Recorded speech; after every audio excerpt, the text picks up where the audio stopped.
Madison Walker's knees hit the cold cafeteria floor with a crack that echoed through her skull.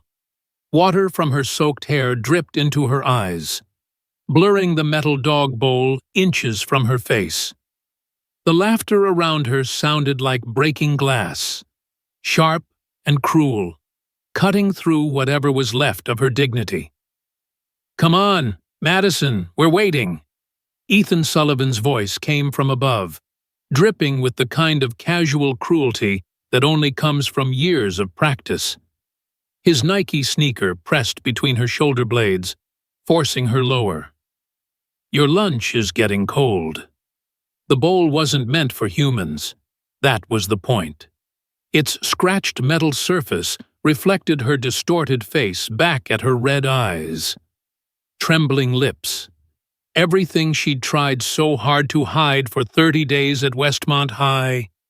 30 days of becoming smaller, quieter, more invisible. But invisible wasn't enough for Ethan Sullivan.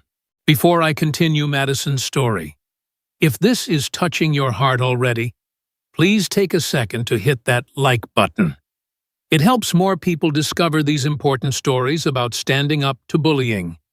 And if you've ever felt alone or powerless, drop a comment below. Let's build a community where no one suffers in silence. For those who want to help these stories reach people who desperately need to hear them, there's a small thanks button below this video. Your support, no matter how small, helps me create more content that might just save someone's life. Every dollar goes directly into producing stories that show the voiceless they're not alone. Thank you for being here, for caring, and for being part of the change. So, let me tell you what happened when Madison finally found her courage. I said eat. His foot pressed harder, and Madison's palms slipped on the grimy floor. Around them, phones lifted like weapons, recording her humiliation in high definition. She could hear the whispers rippling through the crowd of students. Is she really going to do it? This is sick. Someone should stop this. But no one moved. No one ever did. Madison's father had hugged her just this morning, his police badge catching the kitchen light as he adjusted his uniform. "Have a good day, sweetheart," Thomas Walker had said. The same words he'd said every morning since Mom died. He'd been trying so hard to keep their little family together, to make this move to a new town work. She couldn't tell him that his daughter ate lunch hiding in bathroom stalls. She couldn't tell him that she spent every day terrified of the moment Ethan Sullivan would notice her again. "My dad," Madison's voice came out as barely a whisper. "What about Daddy?" Ethan mocked, his friends' laughter growing louder. Chase Mitchell and Ryan Torres flanked him like guard dogs, their matching varsity jackets a uniform of untouchability. "Daddy's not here to save you now, is he?" The contents of the bowl made Madison's stomach turn. Leftover cafeteria food gray meat, congealed gravy, something that might have been vegetables all mixed with water from the mop bucket the janitor had left in the corner. The smell alone made her gag. "I'd rather starve." The words surprised even Madison as they left her mouth. She lifted her head, meeting Ethan's ice-blue eyes for the first time since he'd started tormenting her. Something flickered across his face, surprise, maybe even respect, before the mask of cruelty slammed back down. Wrong answer. But it was Nathan Mitchell who spoke next, his voice uncertain. "Ethan, maybe we've gone too far. Man, she's just what?" Ethan rounded on his friend, and even from her position on the floor, Madison could see Nathan shrink back. "You going soft on me, Mitchell?" From across the cafeteria, Brooke Harrison held her phone with shaking hands, recording everything. Her designer clothes and perfect makeup couldn't hide the conflict in her eyes. She'd been Madison's lab partner once, had even smiled at her. Before Ethan had made it clear that Madison was off-limits for human interaction. Madison thought about the first time she'd caught Ethan's attention. 2 weeks ago. She'd been reading alone under the oak tree during lunch, her safe spot. She'd thought. He'd appeared like a shadow, snatching her book and tossing it in the mud. "New girl needs to learn her place," he'd said. That was all it took. From that moment, she'd had a target on her back. The escalation had been methodical. First, her books knocked from her hands in the hallway, then her locker superglued shut. Then being cornered in empty classrooms, shoved into walls, threatened in whispers that teachers somehow never heard. Each day brought some new humiliation, building to this moment. 10 seconds, Ethan said, checking his phone with the casual air of someone timing microwave popcorn. "You eat, or things get worse.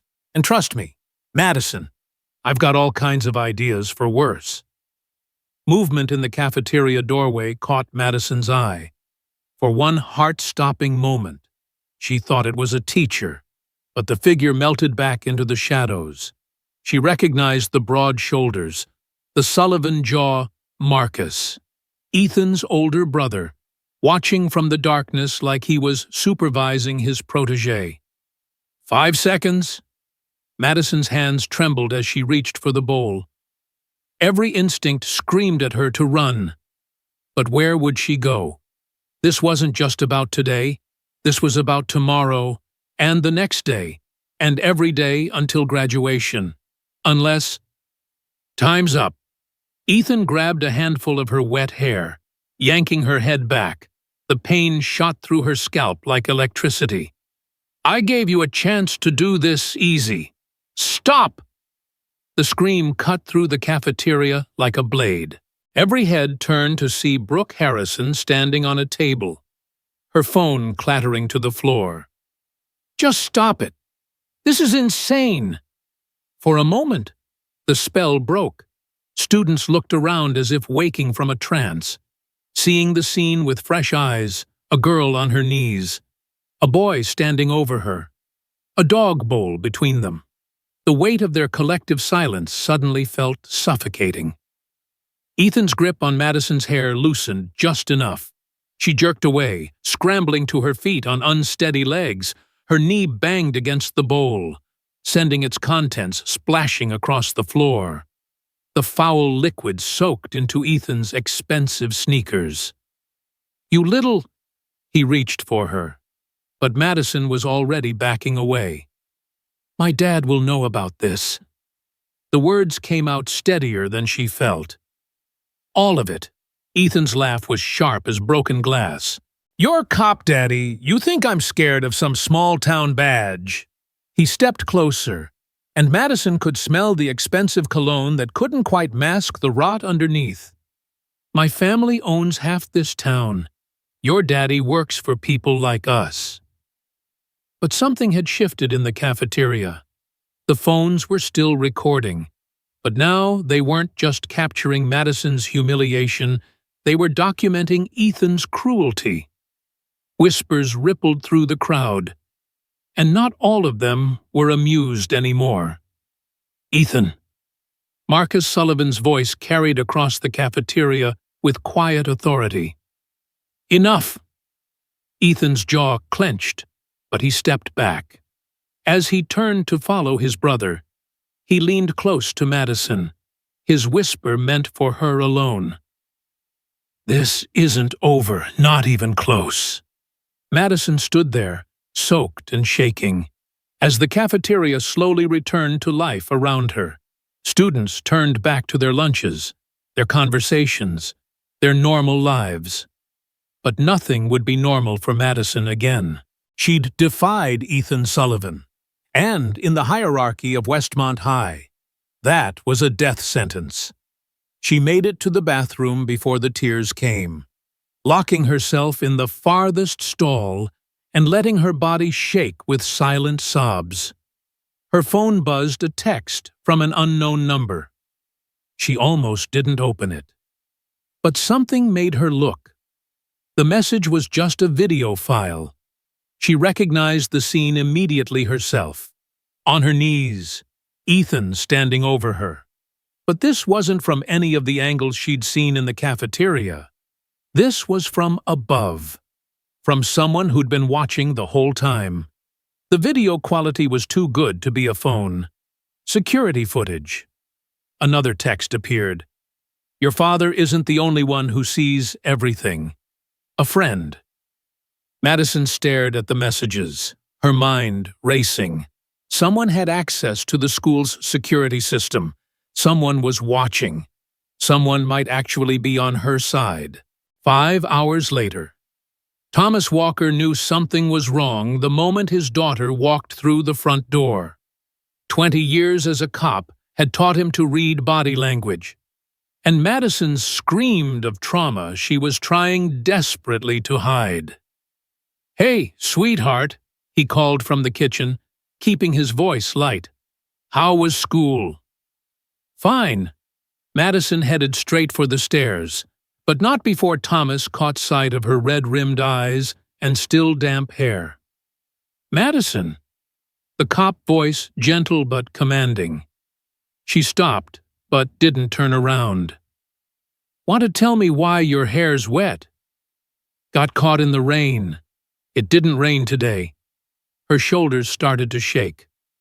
Thomas was across the room in 3 strides, wrapping his daughter in the kind of hug that had gotten them through her mother's death, through the move, through every challenge life had thrown at them. "Someone hurt you." It wasn't a question. Madison broke then, sobbing into his chest while words tumbled out in broken fragments. But she held back the worst of it.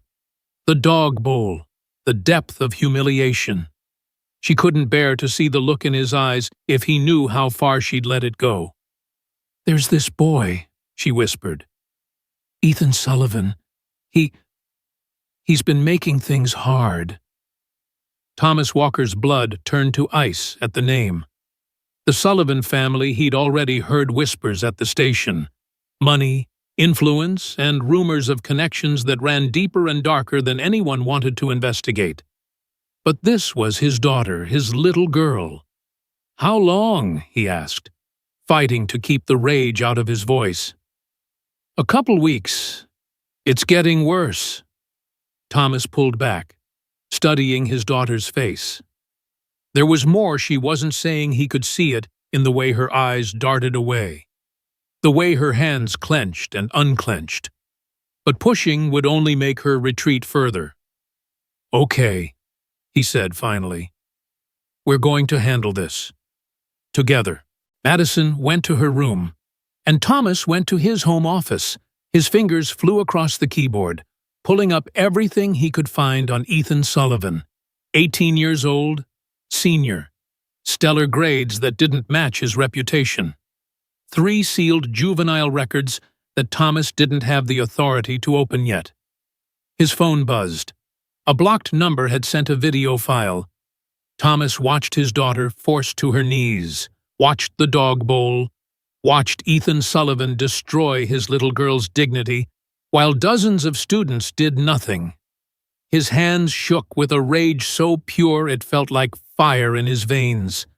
But Thomas Walker hadn't survived 20 years in law enforcement by letting emotion drive him. He saved the video, backed it up to 3 different locations, and began making a list. Evidence, witnesses, patterns. The Sullivan family might own half the town, but they didn't own the law. His phone rang Detective Sarah Chen from the Narcotics Division. "Tom, you need to know something," she said without preamble. "That information request you just ran on the Sullivan kid? It pinged some flags. We've been building a case for months. The family's connected to something bigger. Much bigger." "How much bigger?" "Big enough that the DEA is interested. Tom, if your daughter's mixed up with these people, she's not mixed up with them. They're targeting her." Silence on the other end. Then, "Bring me everything you have. And Tom, be careful." The Sullivans don't play by the rules. Thomas hung up and walked to Madison's door. He could hear her crying softly inside, trying to muffle the sound in her pillow. His hand hovered over the doorknob. Every instinct screamed at him to burst in, to promise he'd fix everything, to be the hero fathers were supposed to be. Instead, he pulled out his phone and started making calls. By the time Madison cried herself to sleep, Thomas had set wheels in motion that couldn't be stopped. The Sullivans had made a crucial mistake. They'd hurt the wrong cop's daughter. The next morning, Madison barely touched her breakfast. Thomas watched her push eggs around her plate, noting the way she flinched when her phone buzzed. "Sweetie, you don't have to go today if I have to." Madison's voice was hollow but determined. "If I don't show up, he wins." Thomas had never been prouder or more terrified. He walked her to his patrol car, making sure every neighbor saw that Madison Walker was dropped off by a uniformed police officer, a small protection. But sometimes small things mattered. At the school entrance, he caught her arm gently. "You know you can tell me anything. Right, no matter how bad it seems." Madison nodded, not trusting her voice. "And Madison, that boy. Ethan, he's not as untouchable as he thinks." Something flickered in his daughter's eyes. Hope. Maybe. Or just the recognition that her father knew more than she'd told him. She kissed his cheek and disappeared into the school, her back straight despite the weight she carried. Thomas waited until she was inside before calling Chen back. "I need everything you have on the Sullivan operation, and I need it today." "Tom, this is bigger than your personal. My daughter is being systematically tortured by someone connected to a drug ring. This isn't personal anymore. It's a case. Are you going to help me, or do I handle this myself?" Chen sighed. "Meet me at the old warehouse on 5th, 1 hour. And Tom, come alone. We don't know how deep the corruption goes." The warehouse smelled of rust and old secrets. Chen was already there. A thick file in her hands, she passed it over without ceremony. "Marcus Sullivan, 22. Ethan's older brother. He's the main connection. Distributes to high school and college kids. Uses his brother's position at school to identify customers and eliminate problems." She paused. "Kids who don't play ball get hurt. Kids who might talk get hurt worse." Thomas flipped through surveillance photos, transaction records, a web of connections that spread through Westmont like poison. And there, in photo after photo, was Ethan not just a bully, but an enforcer in training. "Why haven't you moved on this? We're waiting for the big shipment, 2 weeks out. If we move now, we get the street-level dealers. If we wait, my daughter doesn't have 2 weeks. Chen studied him. "What are you thinking?" "I'm thinking the Sullivans are about to learn what happens when they mistake kindness for weakness." Thomas closed the file. "I need you to trust me. Can you do that?"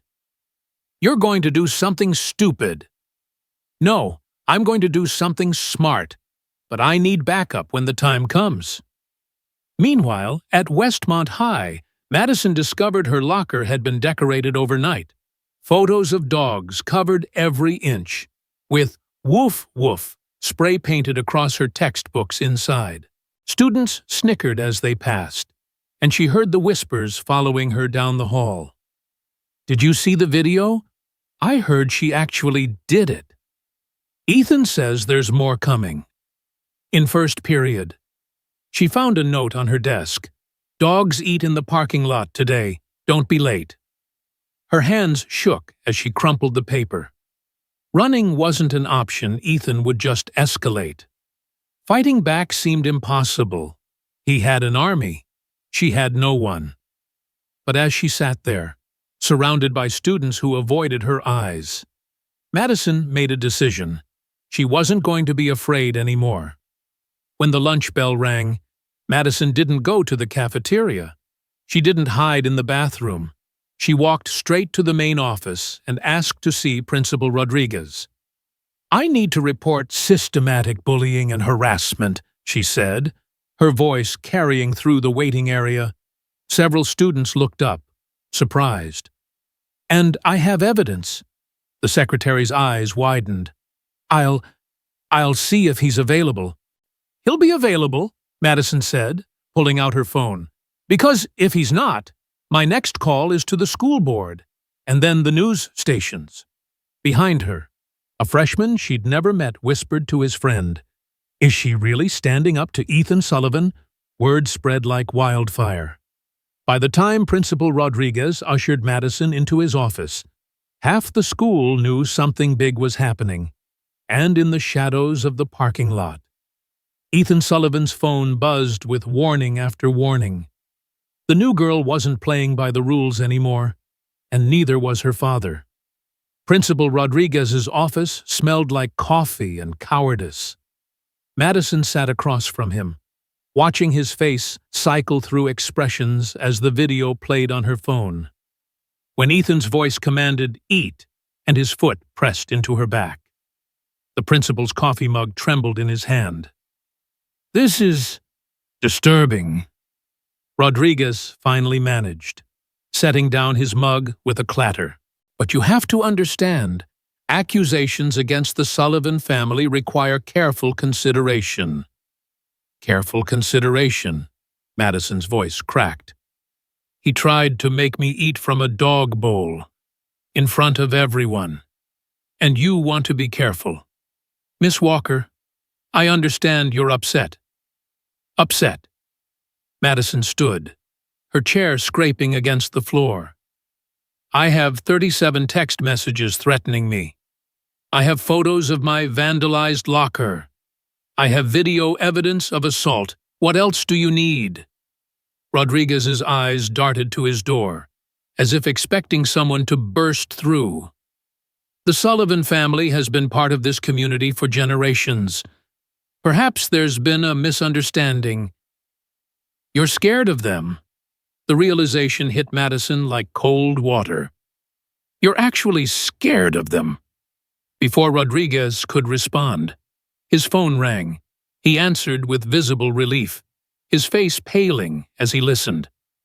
"Yes, sir. I understand. Right away." He hung up, looking at Madison with something between pity and fear. "That was the superintendent, apparently. Your father has been making calls. You're excused from classes for the rest of the day." Outside the office, Madison found chaos. Students filled the hallway, phones out, voices buzzing. The video, her humiliation, had gone viral within the school. But something strange was happening. Instead of laughter, she heard anger. "That's messed up," a junior was saying. "Nobody deserves that." "My cousin went to school with Marcus Sullivan," another added. "Said he's even worse than Ethan. Someone should do something." Nathan Mitchell stood near the water fountain, his face pale as he watched the video on someone's phone. When he saw Madison, something shifted in his expression, guilt so heavy it seemed to bend his shoulders. "Madison," he started, but she was already pushing past him. She had no time for the regrets of cowards. The parking lot was emptying as she waited for her father. That's when she saw them, Ethan and Marcus Sullivan, standing by a black BMW. Marcus was gripping his brother's shoulder, speaking in low, urgent tones, even from across the lot.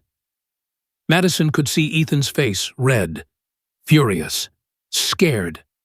Their eyes met across the distance. Ethan took a step toward her, but Marcus yanked him back. The older brother's gaze found Madison, and for the first time, she saw what real danger looked like. Ethan was a bully. Marcus was something else entirely. Her father's patrol car pulled up, and Madison had never been so grateful to see the familiar blue and white. But Thomas Walker didn't look like her dad as he stepped out. He looked like 20 years of controlled fury finally given direction. "Get in the car, sweetheart," he said, never taking his eyes off the Sullivan brothers. As they drove away, Madison saw Marcus pull out his phone, his face twisted with rage. Whatever was coming next, it had just escalated beyond high school bullying. Back home, Thomas spread files across the kitchen table while Madison sat in shocked silence. Photos of drug deals, financial records, a map of Westmont with red pins marking distribution points. "Dad, what is all this? The reason Ethan Sullivan thinks he's untouchable." Thomas's voice was steady, professional. "His brother Marcus runs drugs through the school. Ethan identifies targets kids who might talk, kids who won't buy, kids who pose a threat to their operation. I'm just a threat because I wouldn't bow down to him." "No, baby." Thomas pulled out another file. "You're a threat because you're the police chief's daughter. They wanted you broken or gone before I could dig too deep." Madison's phone buzzed. Unknown number. She almost ignored it, but something made her look. "Check your father's email. Now, a friend." She showed Thomas, who immediately opened his secure laptop. His face went white as he read. "What is it? Someone sent me everything.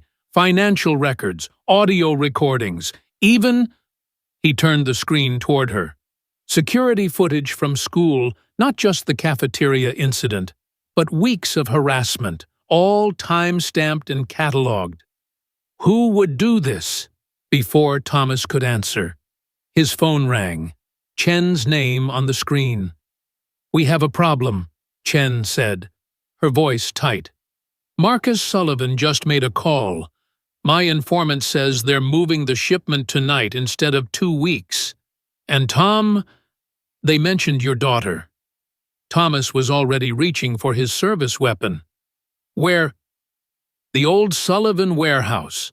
But Tom, if they're accelerating because of today, they're going to try to shut us up permanently." Madison's blood turned to ice. "Dad." He turned to her, and she saw the war in his eyes, the cop and the father fighting for control. "Pack a bag. We're getting you somewhere safe." "No." The word surprised them both.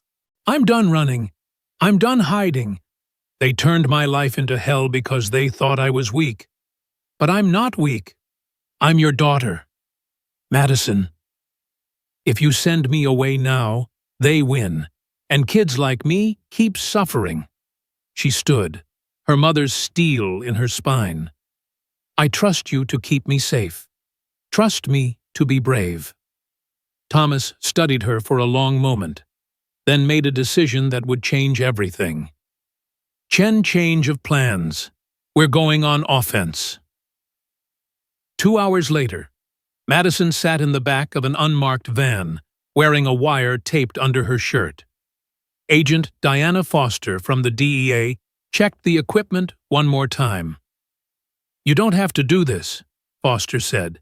"We have enough to move without testimony. The lawyers get them off." Madison interrupted. She'd learned a lot in 2 hours.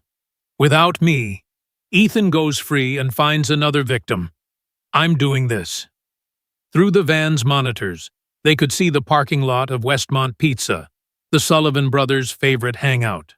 Nathan Mitchell's car was already there. He'd agreed to help after Thomas showed him evidence of how deep he was already in. "Remember," Thomas said, holding his daughter's hands, "you're just there to accept Nathan's apology.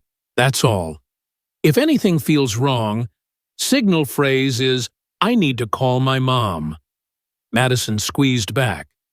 "I know, Dad. I've got this." She stepped out of the van into the cool evening air. The pizza place glowed with neon warmth. Normal kids living normal lives inside. Madison envied them for exactly 3 seconds before squaring her shoulders and walking in.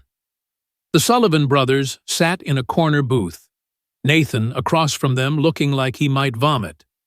When Madison approached, Ethan's sneer was automatic. "Well, look who—" "Shut up!" Marcus's command cut through the air.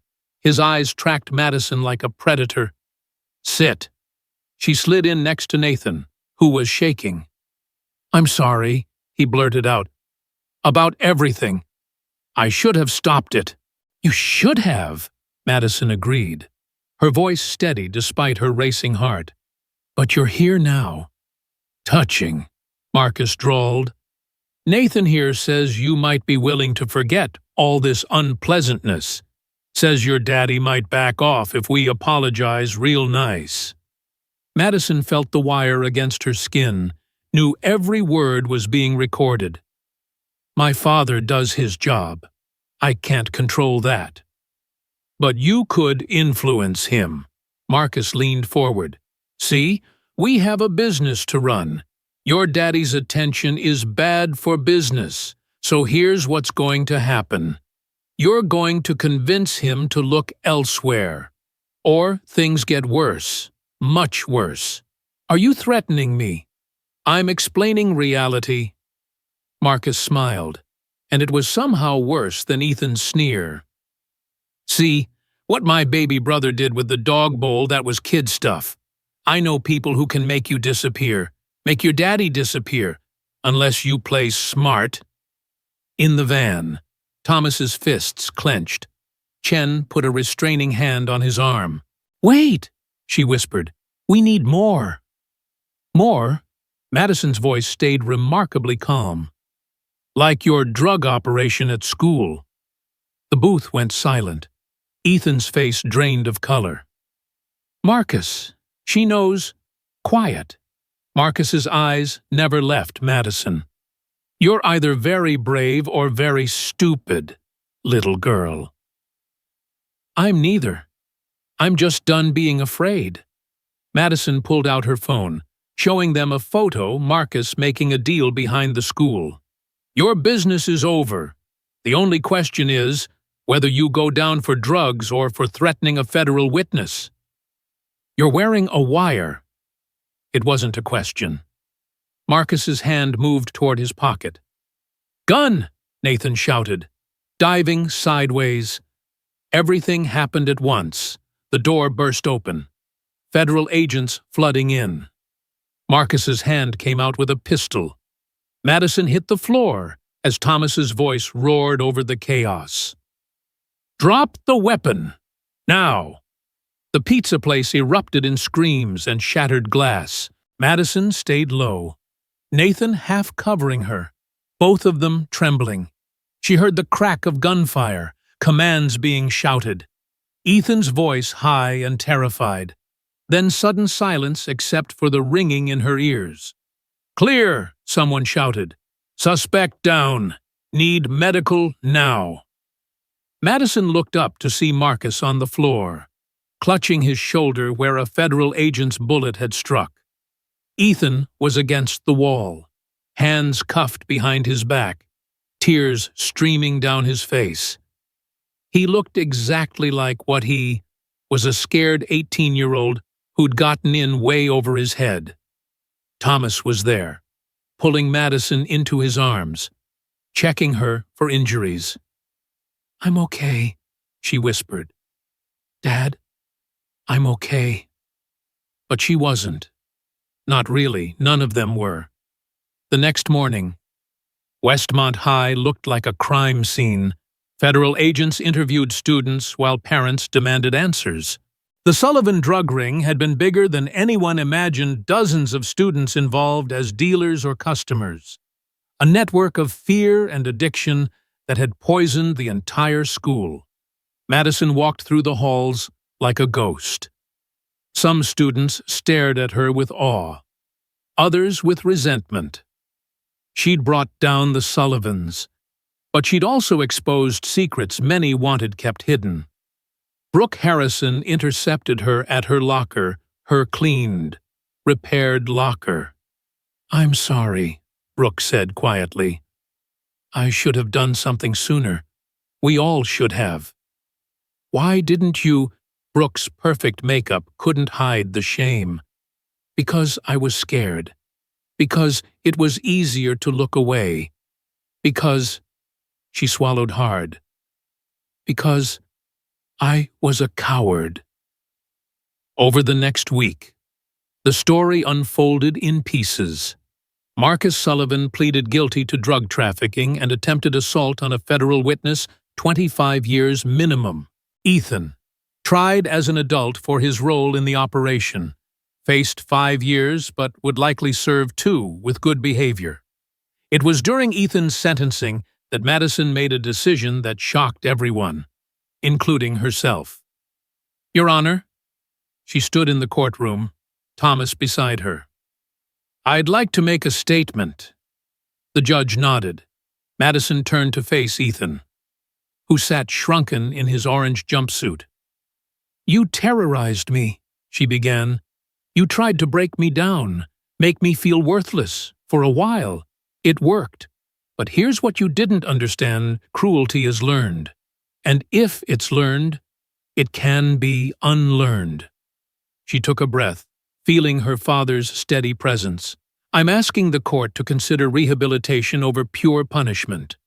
Prison might make Ethan harder, meaner, more like his brother, but counseling, community service, supervised probation, those might make him better. The courtroom erupted in whispers. Even Ethan looked stunned. Madison, the judge said gently, this young man caused you significant trauma. Why would you advocate for leniency?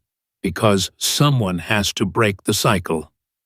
Madison replied, hurt people, but healed people can heal people. Ethan's 18. That's young enough to change, if he wants to.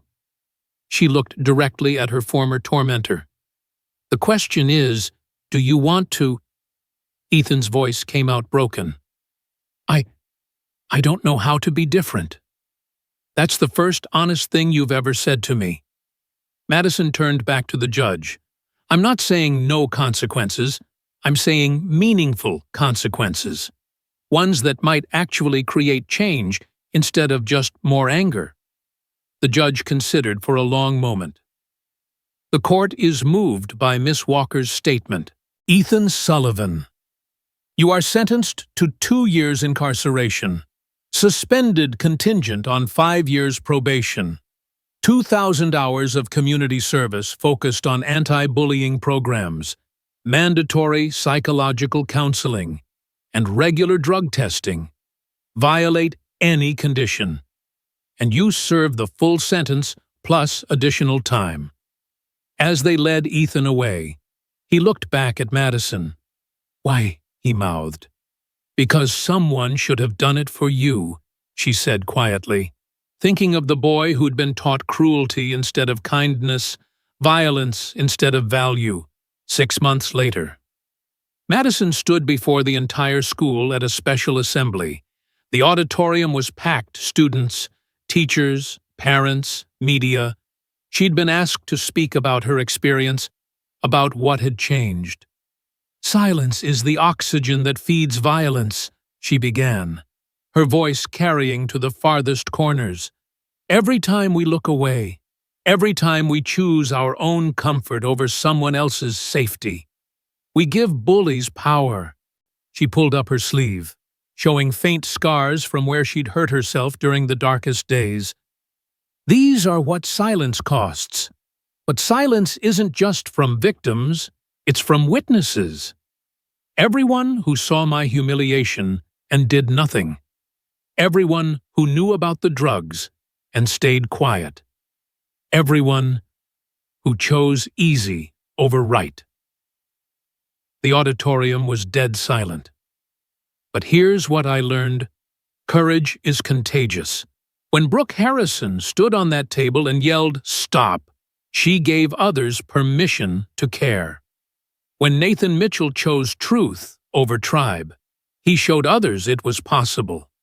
When my dad chose justice over politics, he reminded this town what integrity looks like. She gestured to the side of the stage where Ethan Sullivan sat with other former bullies, all part of a restorative justice program. When we choose rehabilitation over revenge, we show that people can change. Ethan's taught 37 kids so far about how toxic masculinity almost destroyed his life. His story might save someone else. Madison looked out at the crowd, finding her father's proud face. Your voice matters. Your choices matter. You can be the person who stands up, speaks out, breaks the cycle. Or you can be another silent witness to someone else's pain. The choice is always yours. She paused, letting the weight sink in.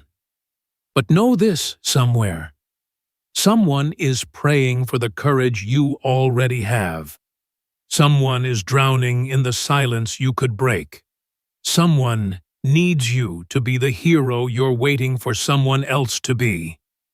The applause started slowly, then built to thunder. But Madison wasn't done. One more thing. To anyone out there suffering in silence, believing it will never get better, that you're alone, you're not. We see you now. We failed you before, but we see you now. And to anyone thinking of targeting someone weaker, smaller, different, we see you too. And we're not silent anymore.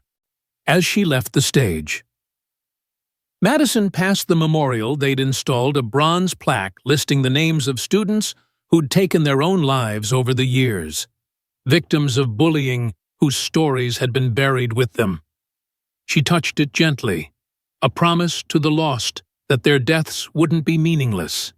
In the cafeteria, the dog bowl incident had become legend, but not the way anyone expected, where Madison had been forced to kneel. There was now a different kind of memorial, a small garden that students maintained, with a simple sign, "Where courage bloomed." Madison ate lunch there sometimes, no longer alone. Her table was always full, former victims, former bullies, former bystanders, all learning together that change was possible. Nathan Mitchell ran the peer counseling program. Brooke Harrison headed the Student Safety Council. Even kids from other schools came to learn about the Westmont model. Thomas Walker watched from his patrol car sometimes. Still protective, but learning to let go. His daughter had faced hell and chosen heaven. She'd been broken and chosen to heal. She'd been silenced and chosen to roar. The dog bowl, that symbol of degradation, had been transformed. Art students had turned it into a sculpture that sat in the main hall, filled with flowers now, with words etched around the rim, from humiliation to humanity, from silence to strength, from victim to victor. Ethan added a flower every week, part of his service. He'd meet Madison's eyes sometimes, and she'd nod acknowledgement of a journey neither had expected. "You saved my life," he told her once, quietly, after a speaking engagement where they'd shared their story. "No," Madison corrected. "I just showed you it was worth saving." As graduation approached, colleges competed for Madison Walker. Her essay about choosing restoration over revenge had gone viral, inspiring policy changes in schools across the country. But she surprised everyone by choosing criminal justice at the state university. "I want to be the cop who sees the victim and the criminal as human," she explained to her father, "who understands that today's bully might be tomorrow's advocate. If someone just breaks the cycle." The last day of school, Madison cleaned out her locker one final time. Tucked in the back, she found a note she'd never seen before. "Thank you for standing when everyone else knelt. Thank you for speaking when everyone else went mute. Thank you for showing us that the weakest among us can be the strongest of all. You changed everything, Everyone who found their voice because of yours." Madison smiled and tucking the note into her pocket. She walked through Westmont High's doors for the last time, but her impact would echo through those halls for generations. Behind her, in the reflection of the trophy case, her mother's spirit seemed to smile. Sophia Walker had raised a warrior disguised as a gentle girl, a revolution disguised as a teenager, a future disguised as a survivor. The Dog Bowl was just the beginning. Change, real change, started with one voice refusing to be silenced. And Madison Walker's voice would never be silent again. The video of Madison's graduation speech went viral within hours. Millions watched the girl who'd been forced to her knees stand tall at the podium, transforming pain into purpose. Comments flooded in from around the world, students finding courage, parents opening their eyes, teachers remembering why they chose education. But it was one message that stopped Madison cold. "My daughter took her life 3 months before your story broke. She left a note about a boy who made her eat lunch in the bathroom, who told her she was worthless every day. We never knew. She never told us. Your video was the first time we understood what she faced. Thank you for being the voice she couldn't find." Rachel's mom. Madison sat in her dorm room, tears streaming down her face as she read message after message from parents who'd lost children to bullying. Each story broke her heart. Each story strengthened her resolve. Years later, when asked about the Dog Bowl incident, Madison would say, "It was the worst day of my life that became the best thing that ever happened not to me, but through me. My humiliation saved lives. My pain prevented others' suffering. Sometimes the hardest moments forge the strongest purpose." The Dog Bowl itself now sits in the National Museum of American History, part of an exhibit on youth activism, a symbol of how one moment of cruelty can spark a movement of kindness, because Madison Walker refused to stay on her knees.